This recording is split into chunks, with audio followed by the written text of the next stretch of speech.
All right.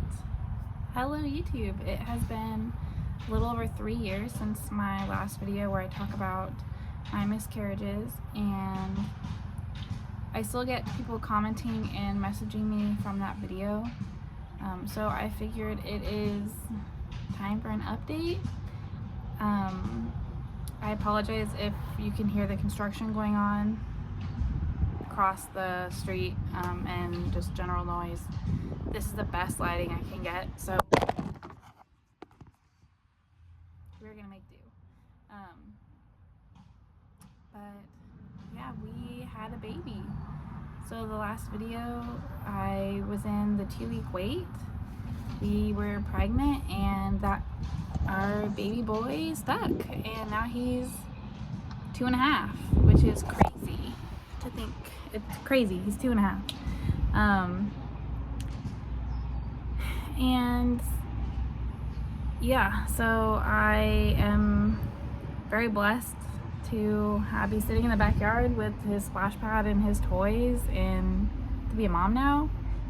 But it wasn't easy, and our problems have not just been completely resolved. We did have another miscarriage last summer, so our 4th one. And that sucked because with our successful pregnancy, we had, or I guess I had thought that like we figured out our problem, yay, and like that wouldn't happen again because now we knew what to do. And so yeah, but we had another miscarriage, and so we still are not totally sure what's going on, but figured I would talk about what we did, how pregnancy was with my successful pregnancy, and what I've learned since then, and what I think our problems are. Like, I'm pretty confident now that I know what it is. Yeah, so I just want to share this information with you because I know that before, it's a lot to look into in like the traditional medical system, not traditional, but like the Western medical system. Like, you go to OBs and stuff, like they just chalk it up to like bad luck, and then do to you most likely what they did to me, where it's like after X amount of time or X amount of miscarriages or whatever, they send you to like an IVF place and tell you like that's really your only option, or to just like keep trying and eventually you'll have one that sticks. And that's not fair, and that's not right, and that's medicine, that's not healthcare. And so yeah, I can go on a whole tangent down that. That's been, anyways, okay. So where to start? Let's see. So with the 2-week wait, we found out we were pregnant, and you have the normal, like, you're excited but also terrified because there's always like the what if, and because you've had a miscarriage, that it isn't unfounded. It isn't just like a oh, you're like just being a negative Nelly or just looking at the glass half empty. It's like, no, like there's a very real possibility, because if you haven't figured out what the root cause is and address that, then like essentially what's preventing it from happening again. So we felt all those emotions. With this by the time I got to this pregnancy, through all of my research, I had figured I was most likely progesterone deficient, and so I had talked to my OB and said like, hey, I want to test my progesterone. And so we found out we were pregnant on a Thursday. She got me in. I had actually called my OB before I told my husband. I remember I took a test early in the morning. My husband was still sleeping, and I found out I was pregnant, called the OB, had my appointment for the next day, which was a Friday, and then when my husband woke up, I surprised him and told him.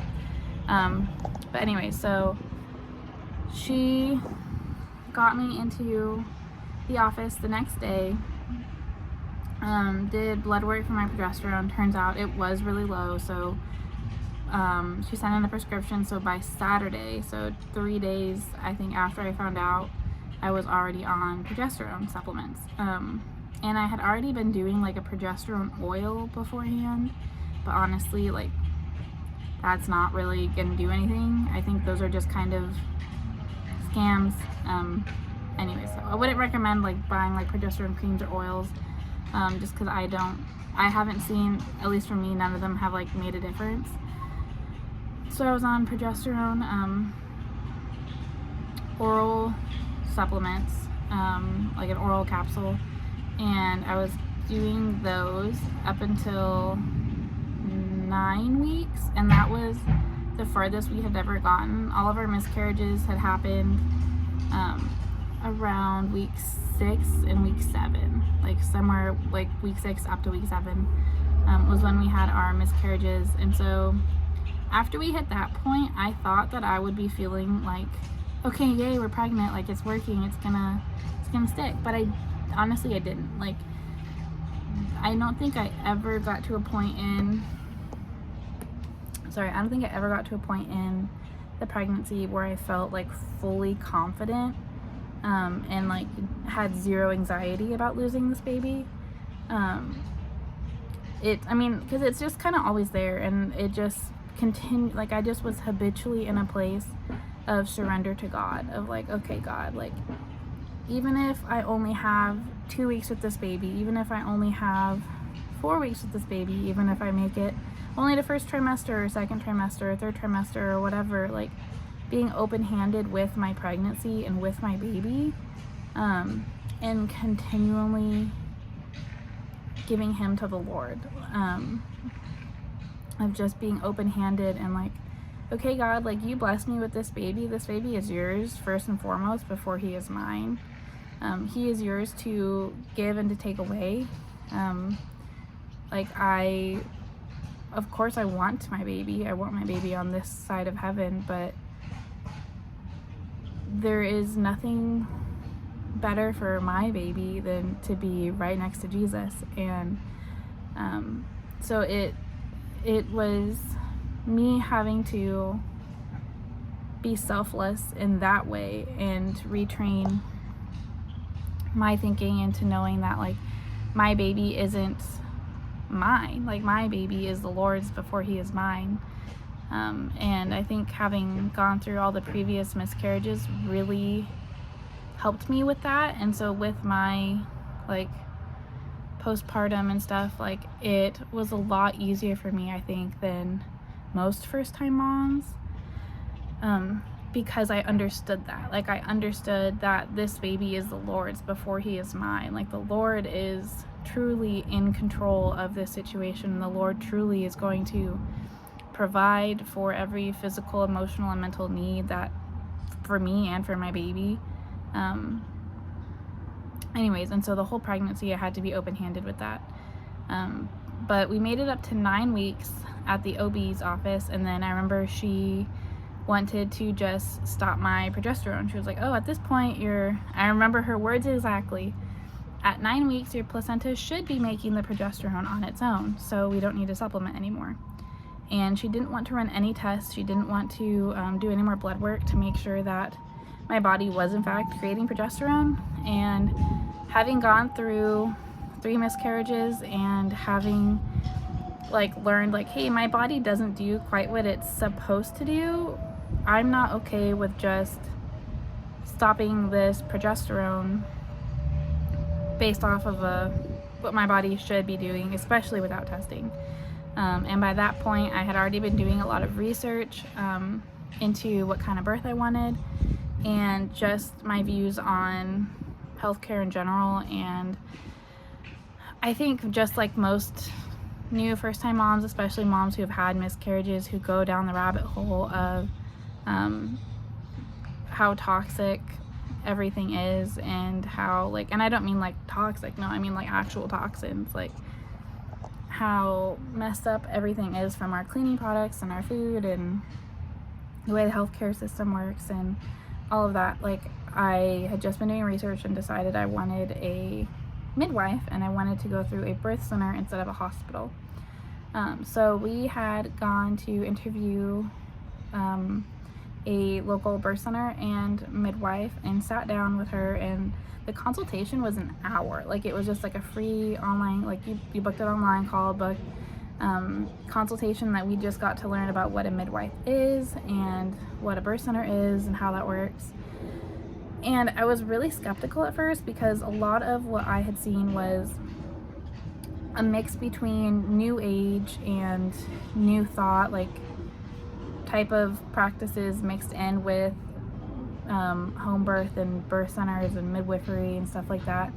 And I knew I didn't want that, but I also knew I knew that the OB system and the hospital system, like, just was not, like, I knew for sure that wasn't what I wanted. So met with a midwife, instantly loved her. Like, it was an hour, and this was, my husband and I were both there.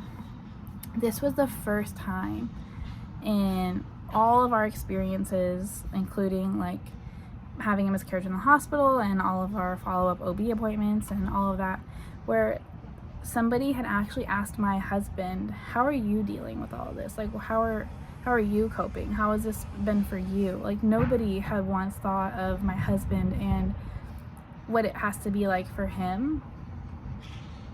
Oh, I'm gonna start crying thinking about it. But that was the first time that somebody who, like, was gonna be helping us on our pregnancy, like, had thought to take my husband into consideration, and that meant a lot to us. And so we knew, like, when we left, like, we both were like, this is what we want. Like, this is exactly what we've been looking for. The consultation, like, was an hour, and it was talking about, like, our physical health, like our family history, like mental and emotional aspects of pregnancy and miscarriages, and we had talked about our faith and how that had impacted us, and it was great. It was everything we were looking for. And I had told her how my OB wanted to just stop progesterone without any testing, and she looked at me like I was crazy, and I was like, I know, I can't believe this. Anyway, so we paid the, like, down payment, whatever, for her, and then that I think it was like a week later, I still had some of my progesterone prescription, so I wasn't, like, freaking out about it too bad. But she, like, we started under her care, and she sorry, I totally lost my train of thought. She started me on progesterone, had me draw labs, or she, like, drew labs, and then she went by a different progesterone standard, and she followed the NAPRO progesterone chart. And so she told me I needed to up my progesterone and actually do suppositories, which means I inserted up my yes. And so started doing those. So it's the same exact pill, just instead of swallowing it, we're inserting it. And everything was really good. The first trimester, it was, I mean, my whole pregnancy I thought was really easy. And it was really easy for me, like, just being so grateful to finally have a baby and to finally like be pregnant and to have a growing belly and to feel all the changes and all that. Like, it was really exciting. Towards the end of my pregnancy, so we kept drawing my progesterone every couple of weeks, or every, I want to say it was every appointment. So in the beginning it's every 4 weeks, but also, like, I had her, like, with the midwife, like, it's very much almost 24/7 care. Like, I can text and call, like, whenever I had any questions or concerns. I wasn't having to go through some stupid online message portal or call a doctor's office and then not hear anything for like 3 days. Like, with at least my midwife, she only takes up to like 6 to 8 clients a month. And so it was very one-on-one care. And all of our appointments were an hour long. And so for the first, up until 30, weeks, I think it was once every 4 weeks, and then after from 30 to 36 weeks, I think it was once every 2 weeks, or maybe from something like that. And then that's wrong. And then somewhere like the last like 3 weeks, it's like you're going every week. But anyway, so we kept monitoring my progesterone, and it was, according to the NAPRO chart, it was still consistently low, even with the supplementation. Like, it was like right on the border of like the, hey, like we're in like extreme danger, and like still below average. Like, it was always consistently below average. And so starting around week 20, maybe like week 16, I think it was, she ended up having to put me on progesterone injections. And so I had to go to a different doctor that specialized in compound injections. And she just sent over like my charts and stuff to them, and it was essentially just like a formality kind of a thing. Like, I would go there, they looked at my labs and were like, okay, yeah, we would recommend that you start progesterone injections. And so I started on once a week progesterone injections that my husband would do, and it's just like a shot in your butt, and it really didn't hurt. It was worse for my husband than it was for me. I wouldn't even feel it because it's going in like the fatty part of your butt. But my husband, poor guy, hated doing it. And so excuse me, so for a few weeks it was once a week, and then that it was still low. So then we were on once a week with the suppositories, and then we were on still too low, and so then we went to twice a week, and then I was on twice a week injections up until I delivered. I think we stopped at 40 weeks because I think we stopped at like 38 to 40 weeks, like anytime when it was like, oh, the baby could come now and it'd be fine. And during all that, like my progesterone still, like it would get to like the safety zone, but it was still on the very low side. Like it was still borderline, like the tier below it. It never on its own. And so then we would draw for progesterone. I would be off the progesterone 24 hours prior to my blood draw. And so then we could see like if my body is actually going to make progesterone. So it was still consistently low. So that was the progesterone throughout the whole pregnancy. Towards the end, so I had no issues the whole pregnancy up until like 3rd trimester. I like packed on weight really quick, but I didn't notice at the time, and like it was gradual, and like we were checking weight. I've struggled with my weight like my whole life with disordered eating and stuff like that, so I was very, very mindful to like, I knew my starting weight, but I did not want to know my weight at all throughout pregnancy. I was just going based off of like how my clothes fit and stuff like that. And so I totally lost my train of thought.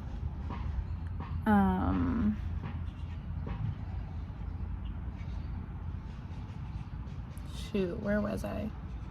How my clothes fit. And so having to get like pregnancy clothes, like I was like, okay, now I actually like have a bump now. I actually need maternity wear.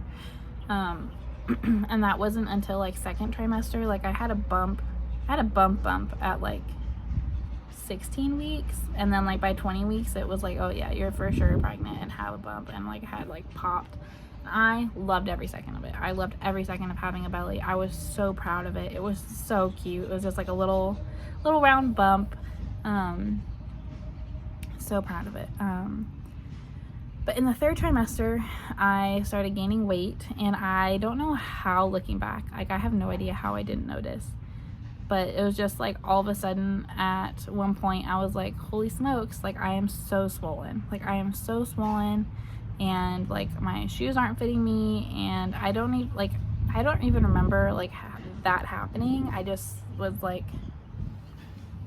I don't know, I really don't remember that. Like I was truly just like rose glasses, like so excited to be pregnant that anything that came with it I was like gladly accepting of just like, oh yeah, like who cares, like I'm pregnant, I'm so excited to be pregnant.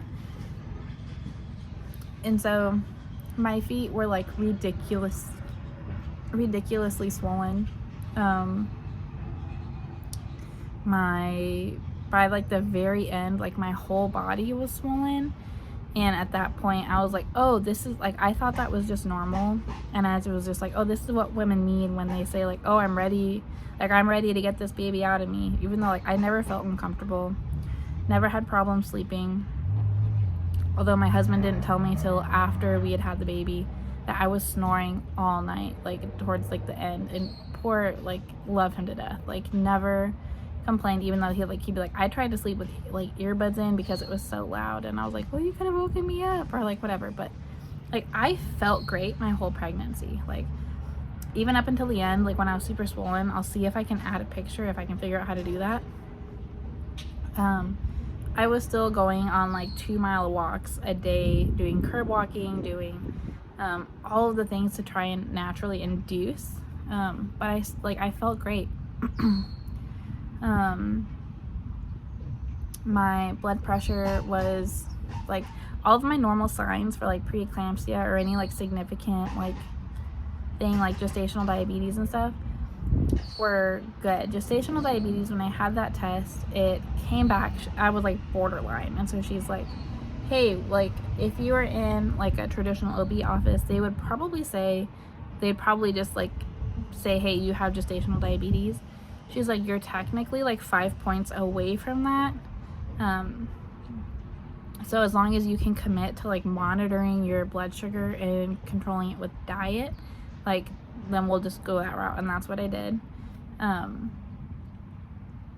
Then like the last week before I delivered, like leading up to like when I was being super swollen, so like we'll just say like 35 weeks and on, I was like, my diet, or no, I think from like 38 weeks and on, like was when I was like really crazy swollen. She had me eating like a whole chicken and 4 eggs a day. Like that's what I was eating. And like I could eat other stuff too, but like I had to eat those together because something about the proteins and enzymes or something in them would help pull water from my body into the red blood cells or whatever. And that actually really worked. Like that helped a lot, but I was still so swollen that it wasn't enough. And so we were 40 weeks exactly, like to the day, when we had our OB appointment, or my midwife appointment. And I was telling her, like, I was like, hey, I think I want to do a urine test for a UTI. I don't remember why, but I just remember thinking, maybe, like, I don't remember why I needed to do that, but I remember thinking that. And she was like, okay, like, we'll do that test. And or maybe it wasn't a UTI, I don't remember. And maybe I thought it was preeclampsia, I don't know exactly. But like I had none of the other markers were there, like other than being super swollen. Like my blood pressure was good, I wasn't having headaches or blurry vision or anything like that. But I had like, so I had asked for something, and so she's like, oh, let's just do this test to be safe. So I took home like a gallon, like a huge gallon jug, and I had to pee and like fill it with pee. So like for 24 hours I was just peeing in this jug at home. And I dropped it off like the next day. So it was like 40 weeks in one day. I dropped it off the day after my appointment. Dropped it off in like the morning, like early morning, like to noon time.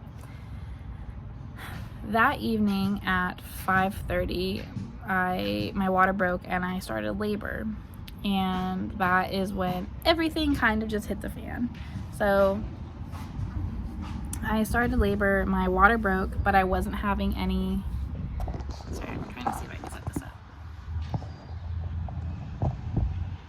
Let's hold it. I wasn't having any contractions, or I was having contractions, but I wasn't progressing. And so my water broke. I call my husband, he comes home from work. I call my midwife and tell her, and it was just like I was laying in bed and I was pumping to like try and do nipple stimulation to go into labor.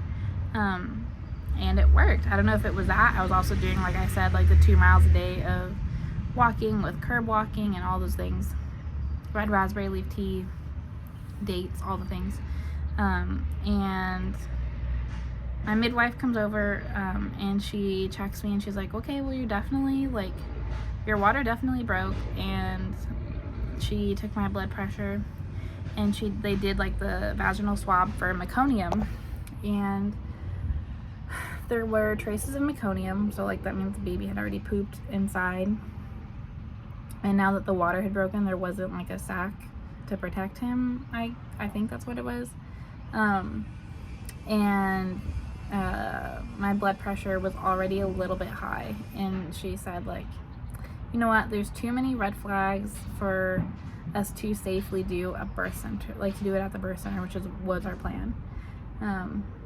And so she had us go to the hospital and did it so gently. Like, I had no idea that it was like, oh hey, this is actually kind of a pretty big deal. Like I had zero idea of that.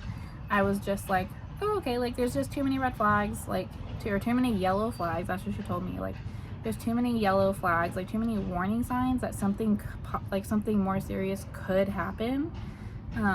So we're gonna go to the hospital, be safe. Little did I know that when the other midwife was doing something with me, she pulled my husband aside and told him, like, hey, like, this isn't an emergency, but you need to pack a bag and go now. Like you don't have time to wait. And so we go to the hospital, and it's like an hour drive, because she sent us to one that specifically had a really low C-section rate. And I knew, like, we didn't have a hospital birth plan because our plan was for the birth center. But I had like vague ideas, like just on the off chance we did have to go to the hospital, like what my for sure things I didn't want. Like I knew I was not going to labor on my back. I knew I didn't want an epidural. And I knew I wanted to do like delayed cord clamping and immediate skin to skin. And I knew like I wanted like little to no intervention. So we get to the hospital, and honestly, like, labor was not, in the moment it doesn't feel easy, but looking back, and I remember even like the day after, I was like, oh, that's it, like that was not nearly as bad as I thought. Mind you, in the moment, like pushing out my son, I remember having like this very vivid, clear thought of like, oh my gosh, how do I tell my husband that I am, like, this is our only kid, like I'm not doing this again? Like, how do I tell him that? Like, that's gonna break his heart.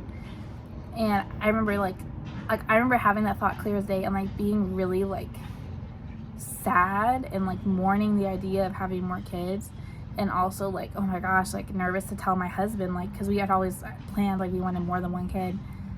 Like, how do I tell him I'm never doing this again, because it hurts so bad. But anyways, we get to the hospital, and long story short, I end up having to go on Pitocin because I'm just not progressing, and I'm having contractions all the way to the hospital, like every like 7 minutes or so.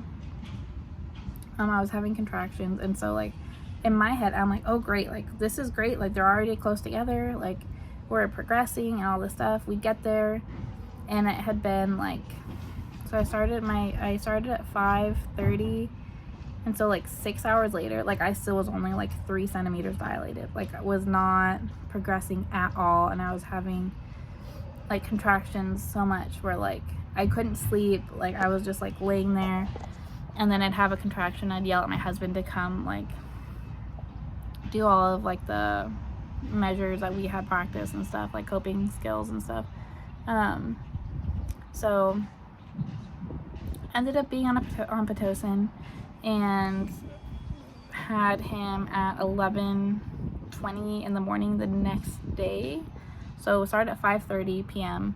11:30 the next morning we had him. And I was on Pitocin since like, I would say it was like midnight. And I don't know how they measure, I don't know how like Pitocin is measured, but I only went up to an 8.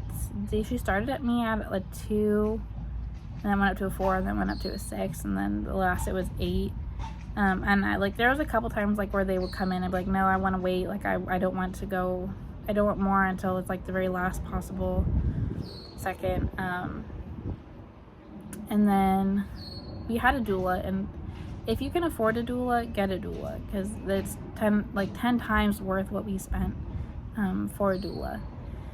And she got there at like 5:30 in the morning, 6 a.m. and she was just coming from a conference, so girl drove. And I told her she was gonna come from like a 6-hour drive, come straight to us, and we were like, no, like, go get some sleep, we're fine, baby's not coming for a few hours anyways, like, go get some sleep. So she took a nap essentially, then came to meet us and was with us. And by the time I didn't know I was, at the time, that what I was doing was pushing, but my doula caught it, and she was like, hey, like, are you pushing? Does it feel like you're pushing right now? And I was like, I don't know, like, it just, like, I can't control it, but it, like, my body's pushing, like, I'm having a contraction, and it, like, the best way I can describe it is like when you're pushing out a poop, like, and you're using those muscles, that's what it feels like, except like it's especially those muscles, and then your whole body, like everything in your body is like pushing down. I was like, yeah, that's what it feels like, but like I can't, like, even if I wanted to, like, I couldn't not push. And I remember, like, at that point I was like, I want an epidural, like, give it to me, like, I am so done with this.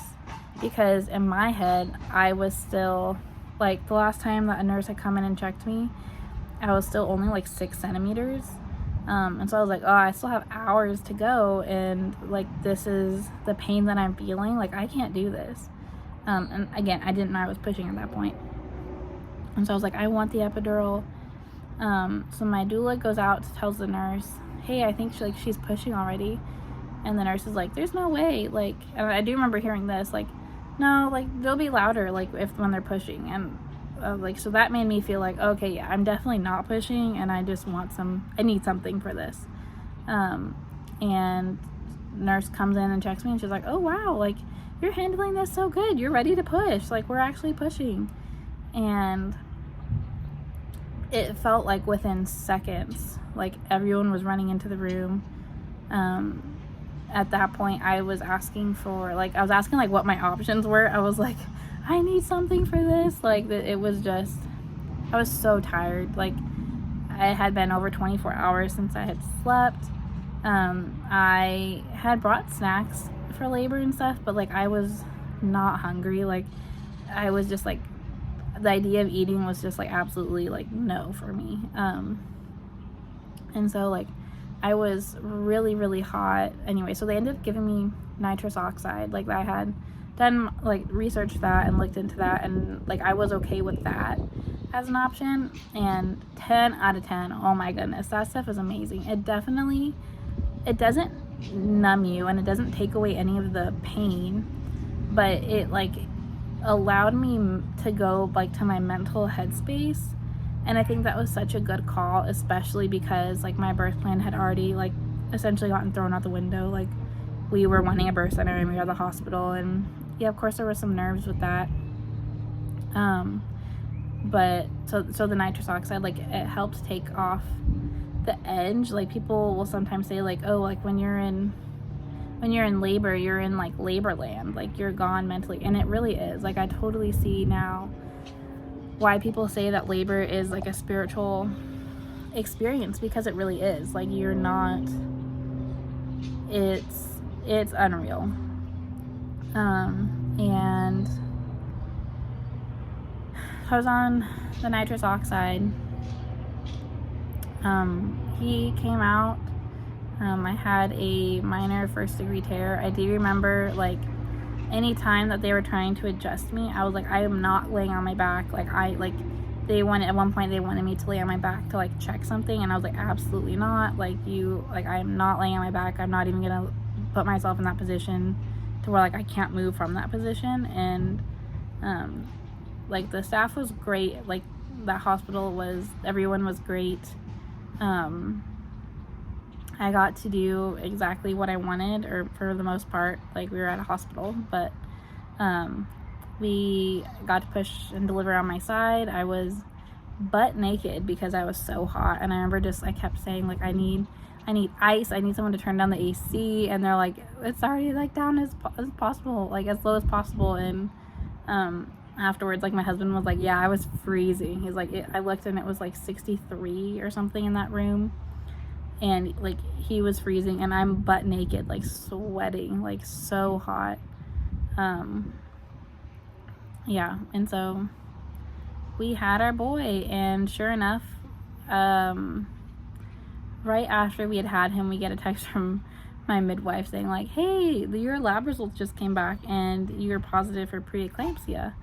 And she's like, it's crazy that you didn't have any other symptoms other than, like, the swelling. Like, your blood pressure and all the other signs, like, were non-existent.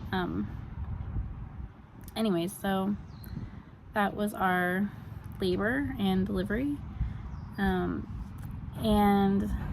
now so since then, I've done a lot of research on my health, and it was, looking back now, I can see that, like, my pregnancy is not a normal pregnancy. Like, I gained 70 pounds in that pregnancy. I lost 20 of it, I think, was just swelling and water weight. Like, I lost 20 pounds in, like, the first 2 weeks. Just, like, the swelling leaving my body. And then I think by the time we were done with our, like, midwife appointment, so, like, 6 weeks postpartum, I think I was at, like, a little, what is that? Like, I was 20 pounds heavier than my pre-pregnancy weight, which, like, I did not care about at all at the time. I have not stepped on a scale since then because, again, my disordered eating, and I just do not need to know, but I definitely have kept some of the weight. Anyway, so doing more research, and now having 3 years of time to, like, look back and figure out what's going on. Some of the root cause things: insulin resistance, so just, like, your hormones being out of whack, insulin resistance, high cortisol, and estrogen dominance I think are my main 3 things, as well as, like, the probably one of the biggest ones that I think I would, based off of my research, I would say if you're struggling with miscarriages, this 90% probably is part of the issue for you. If not, one thing you could do that would, like, overall affect, like, in a positive way, your health, blood sugar and blood sugar imbalances, and learning how that affects, like, that truly affects everything in our body, our hormones, our methylation, the way that, like, our body just functions as a whole. Like, blood sugar is huge, and I severely struggle with that, with the self-discipline with that.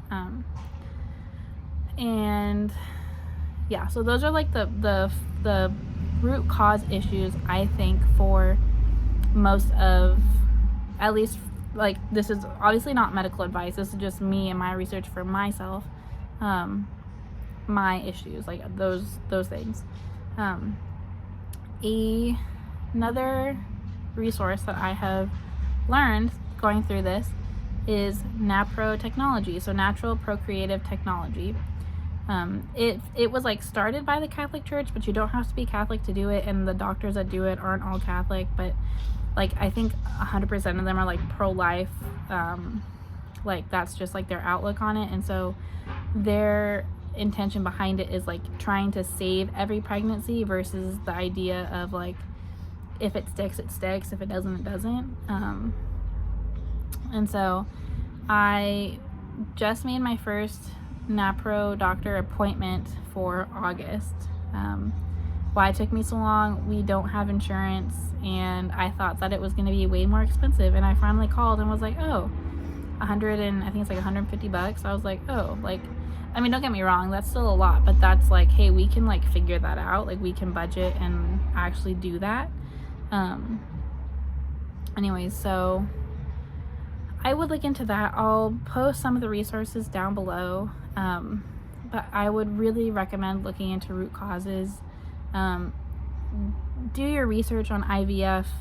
I think that it is the wild west of the Western world when it comes to IVF and all of the ethical implications that can bring. Yeah, so just there's other ways out there. There's more root causes. You can figure it out. I know that when you're in the midst of miscarriage, especially, but especially like when you realize like, hey, this problem is more than just a one-time bad luck thing. It is easy to just want like whatever is going to be the quickest fix. And so I really would encourage you to figure out the root cause. I will link some things down below, resources that have really helped me. And yeah, like I would really 10 out of 10 recommend looking into NAPRO technology, because they are all about finding out the root cause of infertility, recurrent miscarriages, a whole host of like women's fertility stuff. And it's essentially like it's based off of like your individual cycle and what your cycle can tell you about your body, and like truly women's health. Yeah, so that's my tangent, that's my story.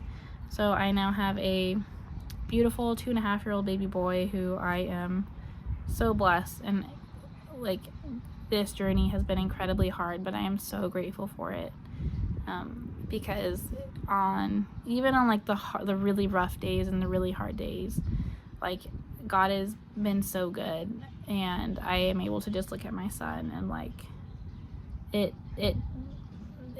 doesn't matter, like in the grand scheme of things, like, okay, I'm having a bad day, I'm having a hard night, I'm having whatever, it's worth it because of everything we went through to get there. And knowing that, again, like I can do everything possible to fix my health and to get healthy and like be the best physically fit, healthy version of me, but it's still not me. Like I can't control that. I cannot create life. That's all God. And that has really been eye-opening and just a gift of peace, and knowing like it ultimately is in His control, not us, no matter what supplements we're doing, no matter whatever we're doing, anyways, so you get the gist. But I wanted to give that update and to encourage you guys that you can find answers.